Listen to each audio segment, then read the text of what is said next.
দেশের কোটি কোটি কৃষকের জন্য আজ বড় সুখবর। আজ 20 জুন পিএম কিষাণ সম্মান নিধি যোজনার 23তম কিস্তির অর্থ বিতরণ করবেন প্রধানমন্ত্রী নরেন্দ্র মোদী। এই কিস্তির মাধ্যমে দেশের প্রায় 9,44,00,000 কৃষকের ব্যাংক অ্যাকাউন্টে সরাসরি জমা হবে 18,880 কোটি টাকা। পিএম কিষাণ প্রকল্পের আওতায় বছরে 3 দফায় মোট 6,000 টাকা আর্থিক সহায়তা পান যোগ্য কৃষকেরা।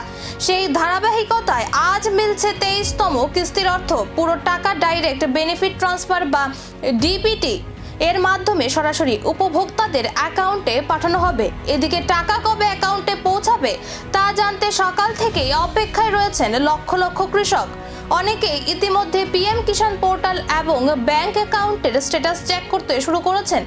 যদিও নির্দিষ্ট সময় এখনো জানানো হয়নি, তবে অনুষ্ঠান শেষ হওয়ার পর ধাপে ধাপে উপভোক্তাদের অ্যাকাউন্টে টাকা পৌঁছাতে শুরু করবে বলে মনে করা হচ্ছে।